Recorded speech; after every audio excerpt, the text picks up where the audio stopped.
नमस्ते दोस्तों, आज सुनिए चैनल में आपका स्वागत है। आज सुनिए मन्नू भंडारी जी की यादगारी कहानियों में से एक कील और कसक। मन्नू भंडारी जी हिंदी साहित्य के स्तंभों में से एक हैं। उनकी लिखी कहानियाँ अमर हैं और हमेशा पढ़ी और सुनी जाएंगी। तो आज सुनिए कील और कसक। तो शुरू करते हैं कहानी। जैसे ही कैलाश ने आकर बताया कि नया मकान मिल गया है, रानी के मन को जैसे ठेस लगी। उसने कहा, तुम तो किसी बात के पीछे ही पड़ जाते हो। अब दूर मकान लेकर कितनी परेशानी उठानी पड़ेगी, ये भी सोचा है? रात दिन तुम्हें प्रेस में रहना पड़ता है। यहीं थे तो जब चाहा ऊपर चढ़ाए, और मुझे भी तसल्ली रहती थी कि नीचे ही हो। दूर मकान लेकर ये कैसे काम निभेगा? तुम्ही ने तो अभी 4 दिन पहले रो रो कर घर भर दिया था कि तुम अब एक घड़ी भी इस मकान में नहीं रहोगी। मेरा क्या है, जैसे भी होगा निभा लूँगा। गुस्से में कह ही दिया था, उसका क्या? मुझे नहीं बदलना मकान। साल भर यहाँ रहते रहते सबसे जान पहचान हो गई, अब कहाँ नई जगह जाकर रहूँगी। जान पहचान? सारे दिन तो लड़ती रहती हो, ना लाज ना हया।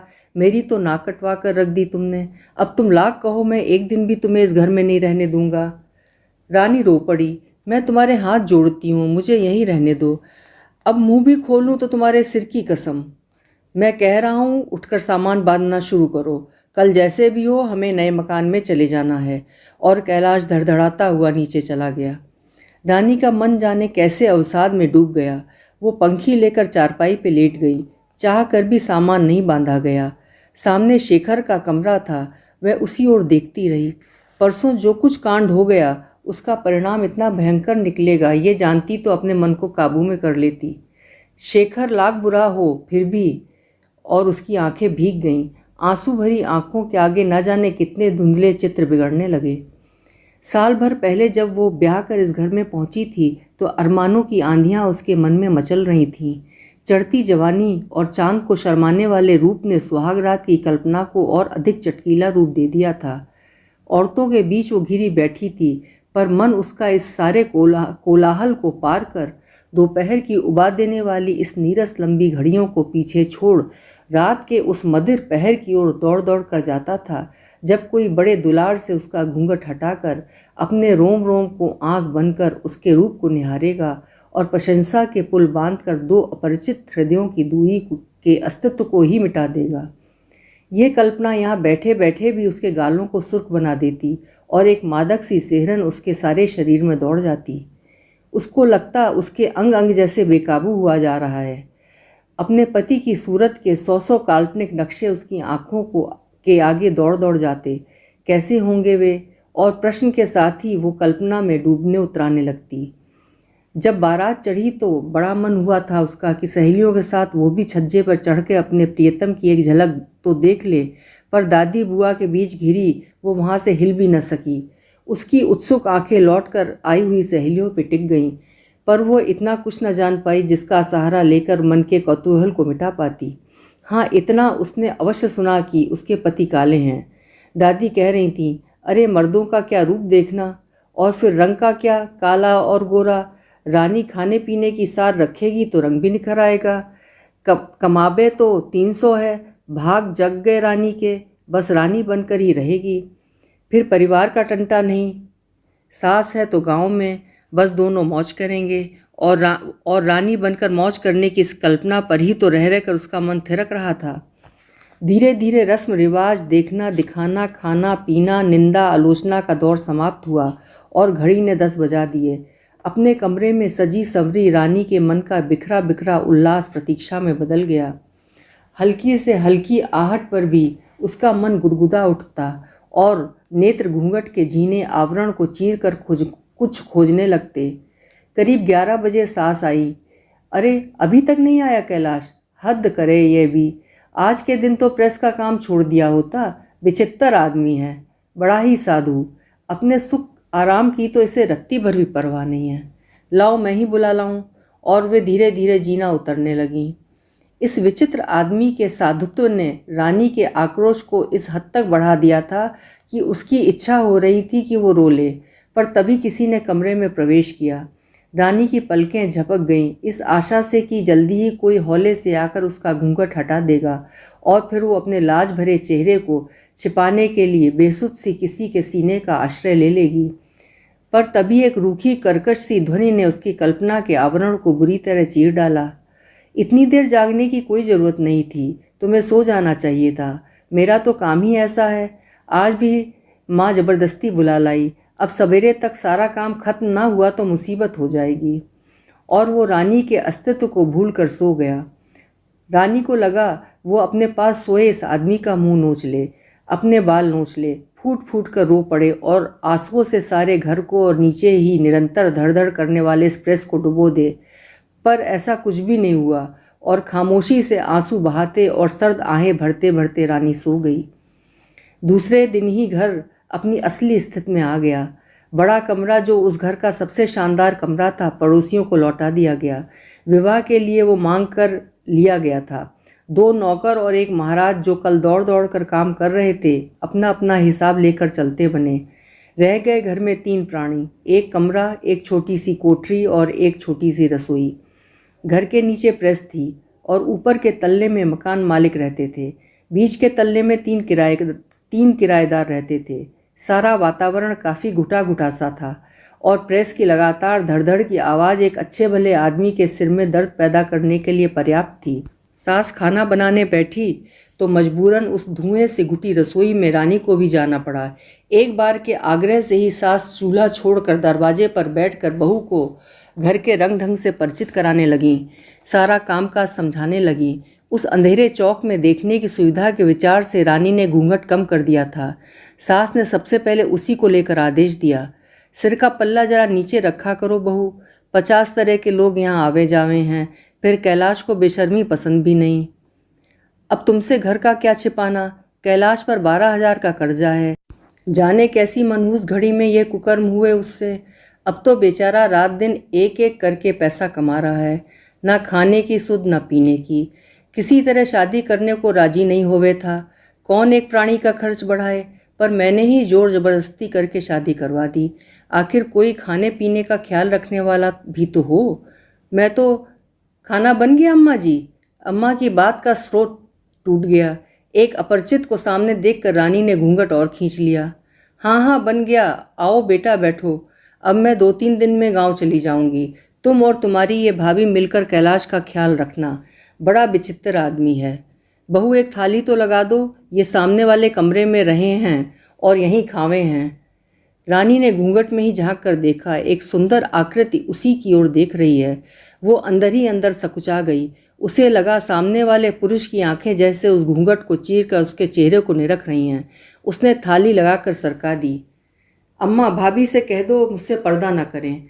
तुम भी नहीं रहोगी और ये यूँ जाल की छुई मुई बनी रहेंगी तो मुझसे खाते भी ना बनेगा। तुमने बेटा माना है तो क्या ये देवर ना मानेंगी।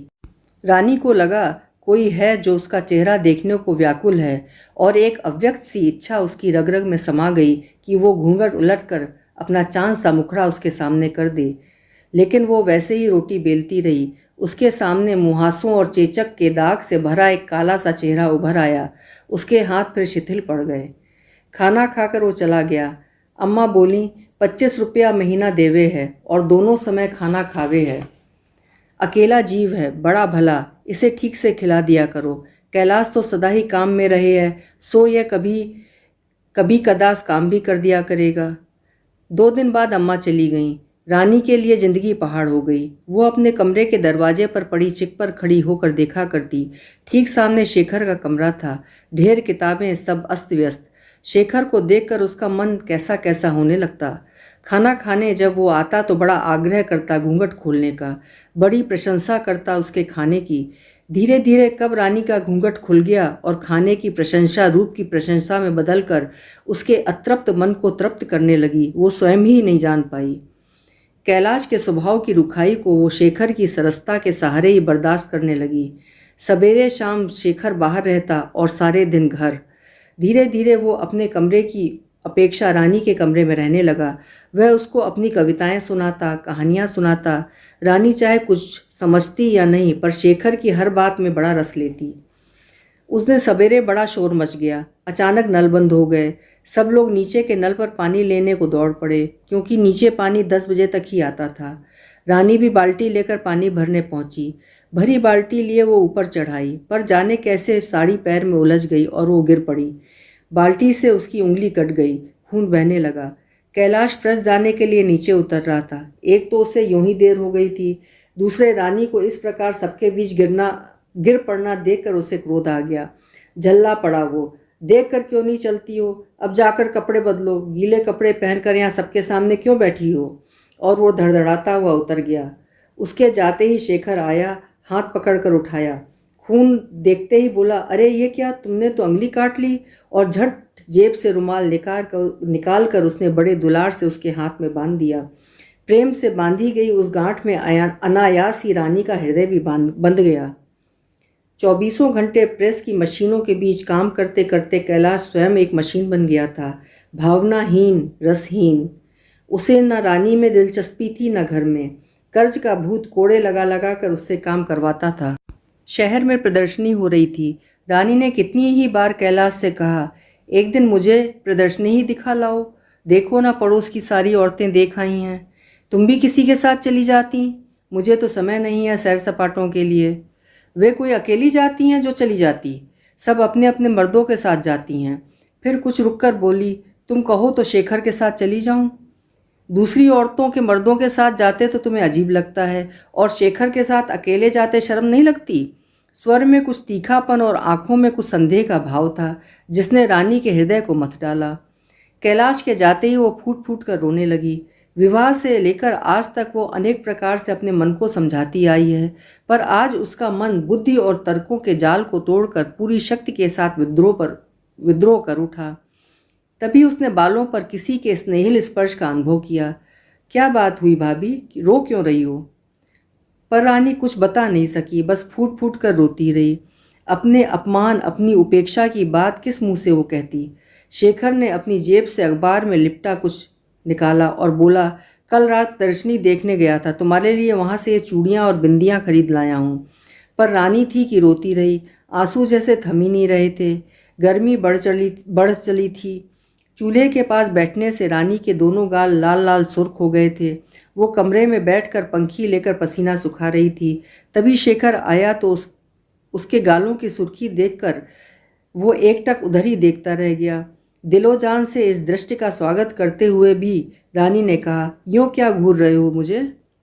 शेखर मुस्कुरा दिया, जाने क्यों तुम्हारे गालों को देखकर मुझे गुलाब के उन फूलों की याद आ गई जो रोज़ सवेरे बगीचे में देखता हूँ। जब उन गुलाबों को देखता हूँ तब भी मुझे अक्सर तुम्हारे गालों की याद आ जाया करती है। चलो, बड़े बेहूदे हो तुम, भले आदमी ऐसी बात नहीं करते, समझे? लो अब खाना खा लो। और रानी फिर चूल्हे के पास बैठकर रोटी सेकने लगी।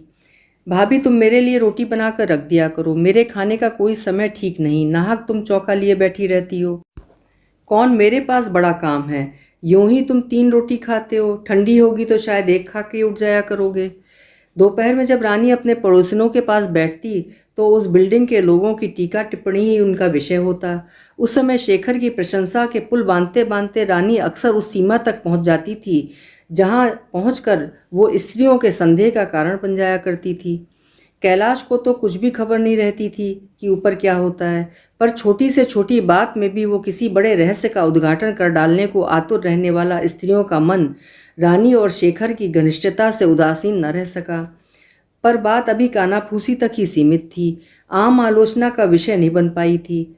तभी शेखर ने एक दिन आकर बताया, मेरी जीजी आ रही हैं, जब तक वे रहेंगी तब तक तो मैं तुम्हें खाना बनाने के कष्ट से मुक्ति दे दूंगा। अरे, अपनों को खिलाने में भी कोई कष्ट होता है? जीजी बेचारी थोड़े ही दिनों के लिए आ रही होंगी और तुम उनसे रोटी सिखवाओगे, जीजी भी यहीं खा लेंगी। पर शेखर ने बात नहीं मानी।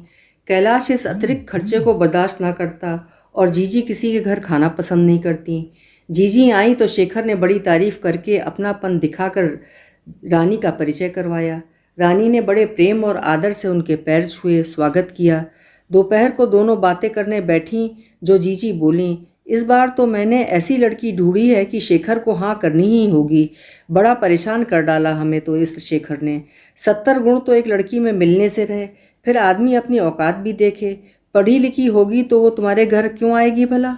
वो भी किसी अफसर ओहदे वाले को ढूंढेगी, और रूप की बात कहो तो ऐसी है कि चांद भी लजा जाए। तो इन्होंने पसंद कर ली लड़की? रानी के स्वर का उत्साह कुछ उतार पर आ गया था। अभी देखी कहाँ है, वो तो बस एक ही रट लगाए है कि मुझे शादी करनी ही नहीं। पर तुम ही बताओ, बिना ब्याह और औरत के भी कोई जिंदगी है? सच पूछो तो जीजी क्या रखा है ब्याह में भी? एक बंधन ही तो है। जी का जंजाल, बिना ब्याह के तो कैसी मस्ती रहती है, नहीं तो 50 झंझट। तुम भी कैसी बातें करती हो बहू? खुला बैल 70 जगह मुंह मारे है। आदमी अपने खूंटे से बंध जाए तो चित्त भी ठिकाने रहे है। और शेखर के लिए मनोनीत पत्नी के रूप की गुणों की प्रशंसा करते करते जीजी ने सारी दोपहरी बिता दी। इधर दिन का प्रकाश सांझ के धुंधलके में डूबता जा रहा था, उधर एक अव्यक्त से विषाद से रानी का मन भारी होता जा रहा था। दूसरे दिन शेखर अपनी जीजी के साथ लड़की देखने चला गया। 3 दिन बाद लौटा तो जीजी ने आनंद से गदगद होकर शेखर की स्वीकृति का समाचार सब लोगों को सुना दिया। साथ ही यह भी बताया कि अब तो वे आते ही महीने में ब्याह करके ही लौटेंगी। शेखर जब रानी के सामने पड़ा तो रानी ने कहा, अब तो मुंह मीठा कराओ। क्या बताएं भाभी, हम तो बस बुरी तरह घायल हो गए। लगता है ईश्वर ने बड़ी फुर्सत से गढ़ा है उसे। यूँ बिल्कुल देहातन है, पढ़ी लिखी भी बिल्कुल नहीं, पर बस अपने रूप से ही मार डाला। उसके स्वर में उल्लास छलका पड़ रहा था। रानी तरकारी काटने बैठी तो उंगली पर ही चाकू चल गया। चूल्हा जलाया तो जाने कैसे हाथ जल गया, पर जैसे उसे जलन महसूस ही नहीं हुई। कैलाश आया तो वो खाना परोसने बैठी। शिथिल हाथों से उसने थाली परोसी और चकले पर रोटी बेलने लगी। तवा चढ़ाना भूल ही गई और रोटी बेलकर एकदम चूल्हे में ही डाल दी। कैलाश रानी के इस अनमनेपन को कभी से लक्ष्य कर रहा था। कहाँ ध्यान है तुम्हारा? रानी ने अपने आप को संयत किया। कैलाश खाना खाकर चला गया तो उसने चौका उठा लिया। उस दिन उससे खाना न खाया गया, फिर भी बिना कारण ही वो पलंग पर गिरकर फूट फूट कर रोने लगी। तो अनजानी ही उसका मन किसी के स्नेहिल स्पर्श की आशा के लिए छटपटाता रहा, पर कोई ना आया और रोते रोते ही रानी न जाने कब सो गई। शेखर ब्याह करके आ गया। जीजी सिरदर्द का बहाना करके अपने कमरे में ही पड़ी रहीं। यूँ अपने कमरे में से वो झाँक कर जितना देख सकती थी उसने ज़रूर देख लिया था। सारी औरतों में नई बहू के रूप की चर्चा हो रही थी। रानी अनमनी सी लेटी थी, तभी जीजी बहू को लिए हुए वहीं पहुंच गईं। ये तुम्हारी जिठानी है, इनके पैर छुओ। और बहू ने पैर छू लिए। अब तुम्हारी तबीयत कैसी है रानी? ठीक है, बैठो। और रानी ने बहू का घूंघट उठाकर उसका मुंह देख शगुन भी दिया, पर उसके मुंह से प्रशंसा का एक शब्द भी नहीं निकला। इधर उधर की बातें करके अत्यधिक व्यस्तता का बहाना बनाकर जीजी बहू को लेकर चली गईं। उनके जाते ही रानी अनमनी सी फिर लेट गई। न जाने क्या था जो रह रह कर टीस रहा था, कसक रहा था। थोड़ी देर बाद वो उठी। शीशा उठाकर उसने अपना चेहरा देखा। एक निश्वास छोड़कर वो फिर लेट गई। घर गृहस्थी की बातें समझाकर जीजी चली गईं। नई बहू ने रानी से मित्रता गांठने की बड़ी चेष्टा की, पर रानी का रुख देखकर साहस न हुआ। उसने पति से कहा, तुम तो इतनी तारीफ करते थे, बड़े मिजाज हैं तुम्हारी इन भाभी के, तो जाओ तो सीधे मुंह बात ही नहीं करती हैं। कौन भाभी? नहीं नहीं, बड़ा अच्छा स्वभाव है उनका। क्या जाने भाई, हमसे तो ठीक से बोलती भी नहीं। उनके आदमी को तो मैं कभी ऊपर देखूं ही नहीं। कैसे हैं? शेखर नहाकर आया था, तैयार हो चुका था, तो सीधा रानी के कमरे में पहुंचा। भाभी क्या बात है, तुम्हें बहू पसंद नहीं आई? कहती थी तुम उससे ठीक से बोलती नहीं। नहीं बोलती तो क्या फांसी पर चढ़ा दोगे? आए 4 दिन नहीं हुए और तिरिया चरित्र शुरू कर दिया। अरे तुम्हारी क्या शिकायत करेगी? मैंने ही उससे कहा था कि भाभी के पास आया जाया करो तो मन लगा रहेगा। मैं कोई किसी के मन बहलाने के लिए लौंडी बांधी हूँ? तुम नाहक ही बिगड़ रही हो। सच बोलो, तुम्हें पसंद नहीं आई। मुझे क्या करना पसंद नापसंद करके? रूपवती है तो सिर पर बैठा कर रखो, मुझे क्यों सुना रहे हो बार बार? निहायत ही बदतमीजी की बातों से इस बार शेखर झल्ला गया। वो रानी के आक्रोश को समझता था, पर किसी तरह उसे उचित नहीं ठहरा पाता था। रोज़ शाम को शेखर अपने बीबी को घुमाने ले जाता। उसने घूंघट काटना छोड़ दिया था और वो बड़े नखरे से सजकर निकला करती थी। रानी खुलेआम उसकी बेशर्मी की आलोचना करती। कभी छत गंदी करने के अपराध में तो कभी पानी ज़्यादा बहाने की शिकायत लेकर वो अक्सर बहू से लड़ लिया करती थी। शुरू में तो बहू संकोचवश चुप रह जाया करती थी, पर आखिर वो भी तो देहात की थी, लड़ने झगड़ने में माहिर। रानी कुछ सुनाती तो सवाया उत्तर पाती। जो जो नई बहू की शोखियाँ और रूप निखरता जा रहा था, दोनों का झगड़ा और अधिक तूल पकड़ता जा रहा था। अब तो आए दिन दोनों में झगड़ा होता, आसपास की औरतों को समझाना पड़ता। उस समय रानी बड़े तैश में कहती, 1 साल से इस घर में रह रही हूँ, क्या मजाल जो किसी से भी कहा सुनी हुई हो।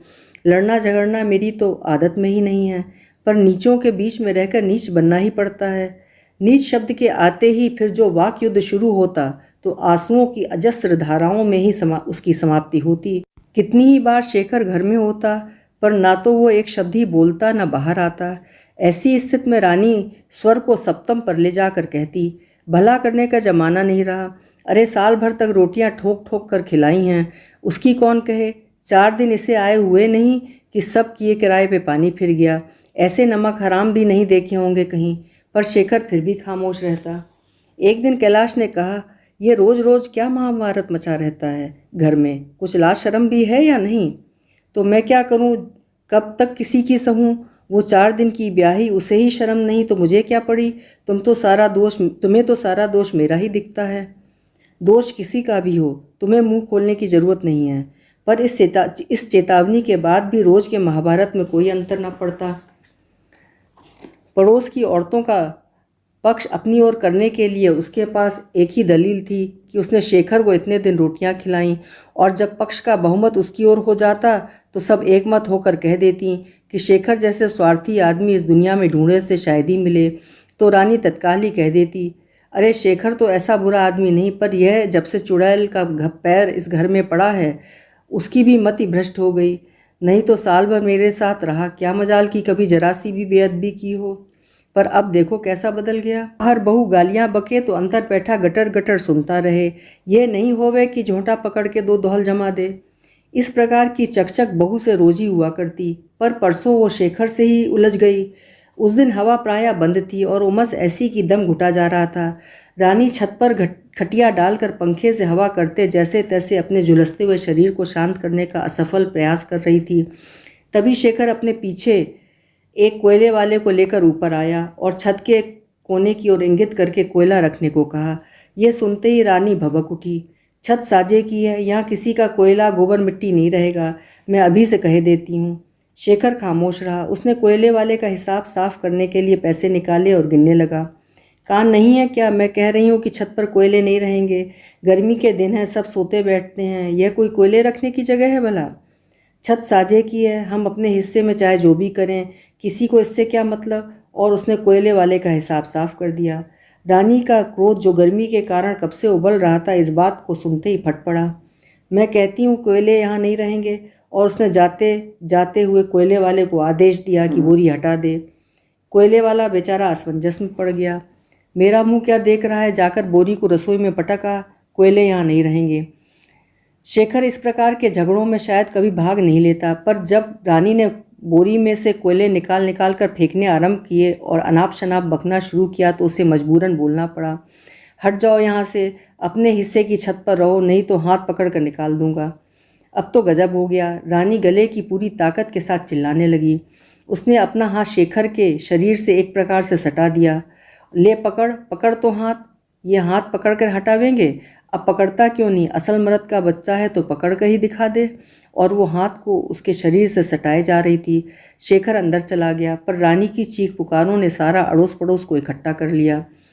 अब क्या भले आदमी इस घर में रह सकेंगे। अपने घर में एक छिनाल बिठा रखी है तो सबको छिनाली समझ लिया। पराई औरतों का हाथ पकड़ेंगे। और वो फूट फूट कर रोने लगी। किसने हाथ पकड़ लिया, हाथ पकड़ लिया, किसने किसका हाथ पकड़ लिया।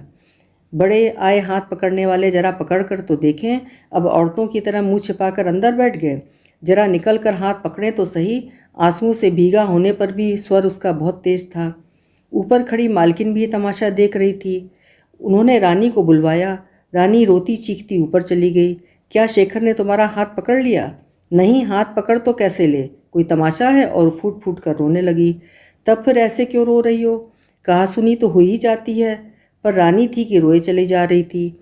उसने हाथ शेखर के शरीर से सटा दिया था, फिर भी उसने नहीं पकड़ा, नामर्द कहीं का। बात कुछ भी ना थी, फिर भी सारे घर में यूँ फैली कि शेखर ने रानी का हाथ पकड़ लिया। कैलाश ने सुना तो आग बबूला हो गया। काम छोड़कर ऊपर आया। रानी को कमरे से खींचकर उसने 2-3 लात जमा दी। एक दिन शांति से नहीं रहने देगी ये चुड़ैल, सारे दिन चकचक। मैं कल ही सब काम छोड़कर नया मकान ढूंढ लूँगा। इस घर में रहना हराम कर दिया। रानी रोती रही। दोष उसका नहीं, फिर भी पिट रही है। उधर शेखर की बहू चाहे कुछ भी करे, शेखर उससे पान फूल की तरह ही फेरता रहता है। अपने इस दुर्भाग्य पर उसका हृदय बुरी तरह मथा जा रहा था। तभी उसने सुना शेखर के कमरे से रोने की आवाज़ आ रही थी। स्वर बहू का था। तो आज पड़ गई बहू पर। परम संतोष से उसका मन भर गया और वह पूरी तरह सतर्क होकर उधर की आहट लेने लगी। खबरदार, जो तुम कभी भी भाभी से लड़ी, दोष चाहे किसी का भी हो, पर तुम बोली तो ठीक नहीं होगा। मैं ये अभी से कह देता हूँ। बहू ने फिर कुछ कहा पर स्वर सिसकियों में ही खो गए। रानी कुछ समय के लिए गर्मी की तकलीफ को भूल गई। थोड़ी देर में उसने बहू को कमरे के बाहर देखा। अधिक रोने के कारण आंखें सूज आई थीं। रानी ने मन में सोचा, दो एक धौल भी पड़े दिखते हैं। अब अकल ठिकाने आ जाएगी, सारा गरूर झड़ जाएगा रानी साहिबा का। सारे दिन रानी का मन प्रसन्न रहा। आखिर कुछ भी हो, शेखर का मन वो जानती है। पर तभी कैलाश ने आकर बताया कि मकान ठीक हो गया है और उसकी विचारधारा ने पलटा खाया। अब उसे यहाँ से जाना ही से झक्की आदमी से पाला पड़ा है। खुद तो सारे दिन मशीनों में जुटे रहते हैं। मैं यहाँ 4 आदमियों में रहती थी, सो भी इन्हें नहीं सुहाया। मैं नहीं जाऊँगी, वो मन ही मन बुदबुदा रही थी कि कैलाश ने आकर फटकार दिया। यह क्या, तुम यूँ ही पड़ी हो? उठकर सामान क्यों नहीं बांधती? रानी से कुछ न कहा गया। मन मार कर उठी और सामान बांधने लगी। सब कपड़े बक्सों में बंद किए। शाम को खाना बनाने के लिए 2-4 बर्तनों को छोड़कर बर्तन बंद किए और घर में सामान ही क्या था। कपड़े जमाते समय एकाएक उसके हाथ में अखबार में लिपटा एक पुलिंदा आ गया। उसमें लिपटी चूड़ियाँ और चमचमाती बिंदियों को देखकर अनायास ही उसकी आंखें भर आईं। एक गहरी निश्वास छोड़कर वो फिर काम करने लगी। शाम को ही सारा सामान ठेले में लदवा कर कैलाश चला गया। सब सामान जमवा कर रात में वो लौटेगा और दूसरे दिन सवेरे इस घर से वो लोग चले जाएंगे।